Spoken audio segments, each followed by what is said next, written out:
En ce temps-là, comme une grande foule se rassemblait et que de chaque ville on venait vers Jésus, il dit dans une parabole: Le semeur sortit pour semer la semence, et comme il semait, il en tomba au bord du chemin. Les passants la piétinèrent et les oiseaux du ciel mangèrent tout. Il en tomba aussi dans les pierres. Elle poussa et elle sécha parce qu'elle n'avait pas d'humidité. Il en tomba aussi au milieu des ronces et les ronces, en poussant avec elle, l'étouffèrent. Il en tomba enfin dans la bonne terre, elle poussa et elle donna du fruit au centuple. Disant cela, il éleva la voix. Celui qui a des oreilles pour entendre, qu'il entende.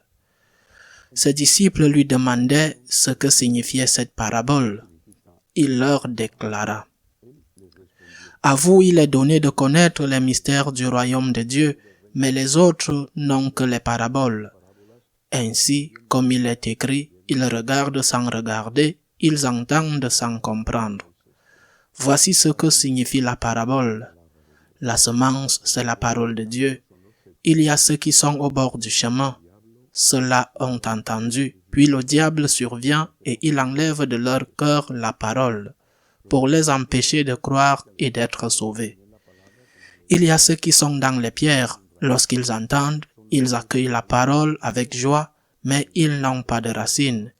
Ils croient pour un moment, et au moment de l'épreuve, ils abandonnent.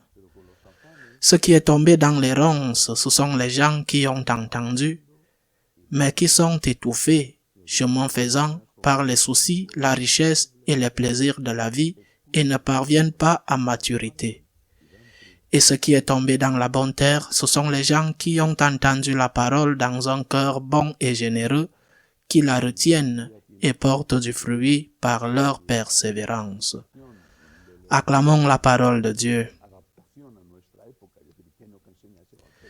Si l'homélie vise à expliquer l'évangile et l'adapter à notre temps, c'est-à-dire à savoir ce que l'évangile nous enseigne maintenant, dans ce cas, l'homélie est faite parce que Jésus le fait, c'est-à-dire qu'il explique la parabole aux apôtres. Cela ne signifie pas que nous n'avons pas quelque chose à dire. La première chose est de faire un examen de conscience. Comment est ma terre? Quelle est ma situation? Le Seigneur déclare, par exemple, qu'il y en a qui ne sont pas mauvais, qui accueillent le message et l'accueillent avec joie, mais ils sont tellement occupés, dit Jésus, que ce sont ceux que les soucis, les richesses, les plaisirs de la vie submergent. Je n'ai pas de temps pour Dieu. Je suis si occupé. Je suis si important.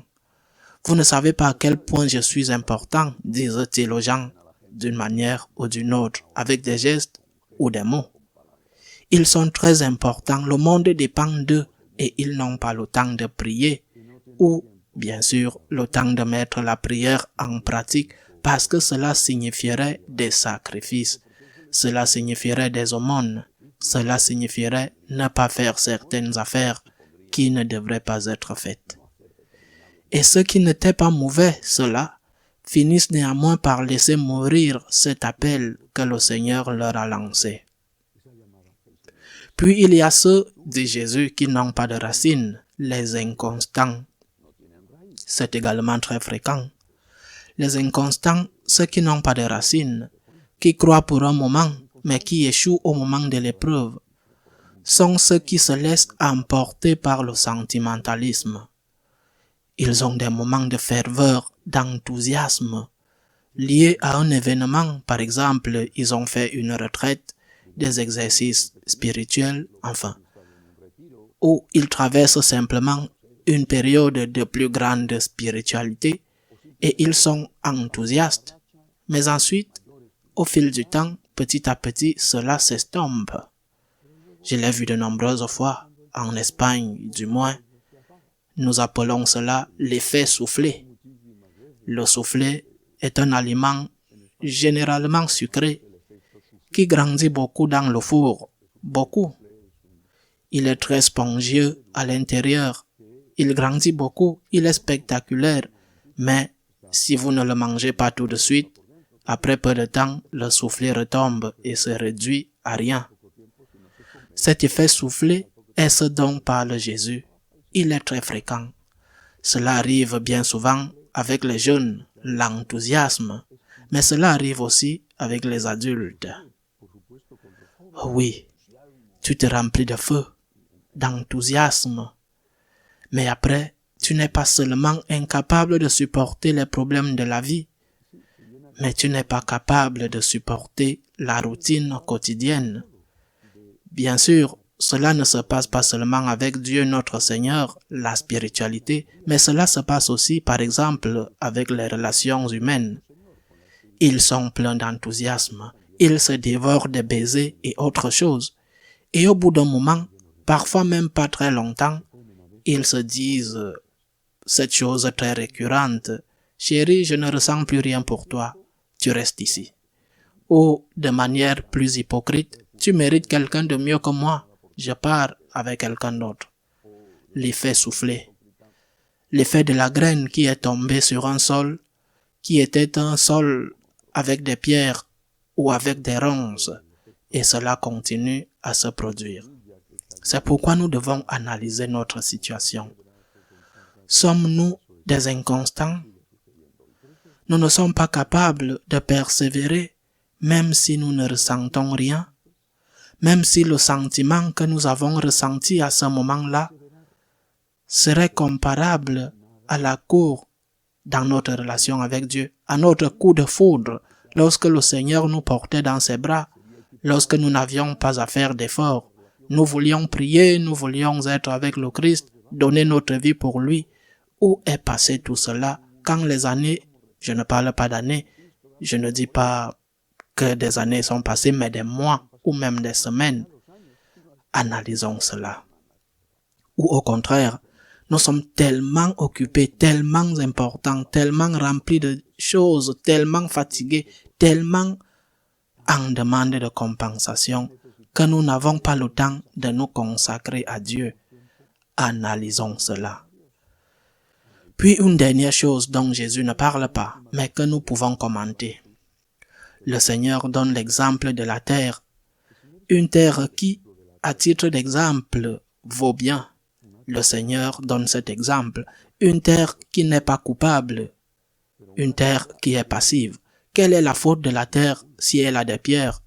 Si elle est sur le bord de la route? Si on a fait une route à travers elle? Si des ronds sont poussés en elle? Quelle est sa faute? Nous ne sommes pas seulement le sol sur lequel tombe la graine. Nous pouvons faire quelque chose. La première chose que nous pouvons faire est de supplier le jardinier, de supplier le fermier, de supplier le Christ. S'il te plaît, Seigneur, prends soin de ma terre, prends soin de moi. J'ai besoin de toi. Les mauvaises herbes poussent. Aide-moi. Aide-moi à enlever les pierres. Aide-moi, Seigneur, à voir s'il est possible que la route passe par un autre endroit afin que cela ne m'affecte pas. Aide-moi, Seigneur. En d'autres termes, nous devons demander au Christ avec humilité et nous devons collaborer avec le Christ pour que ce que nous demandons soit possible. Nous devons demander au Seigneur, aide-moi à ne pas être si préoccupé par les choses de ce monde. Je ne dis pas de ne pas être préoccupé, parce que nous devons être préoccupés, mais pas si préoccupé que cette préoccupation m'éloigne de toi. Aide-moi, Seigneur, à être persévérant, à avoir un caractère plus ferme, à continuer à tes côtés, Seigneur, même si je ne sens plus rien, en me rappelant les moments où je sentais tout. Seigneur, aide-moi à améliorer ma terre, prends patience avec moi et enlève, toi le divin jardinier, toi le divin laboureur, enlève les pierres et les mauvaises herbes de ma terre. Je veux t'aimer, Seigneur, je veux te suivre, je veux te servir dans le bon sens, que tu me portes dans tes bras et quand je ne sais pas où tu es caché. Et je ne veux pas qu'un souci, qu'une occupation me sépare de toi. Aide-moi, Seigneur, j'ai besoin de toi. Sans toi, ma terre, mon âme est remplie d'épines, de brindilles, de ronces, de pierres, et je suis séparé de toi. Aide-moi, Seigneur, à donner au centuple. Ainsi soit-il.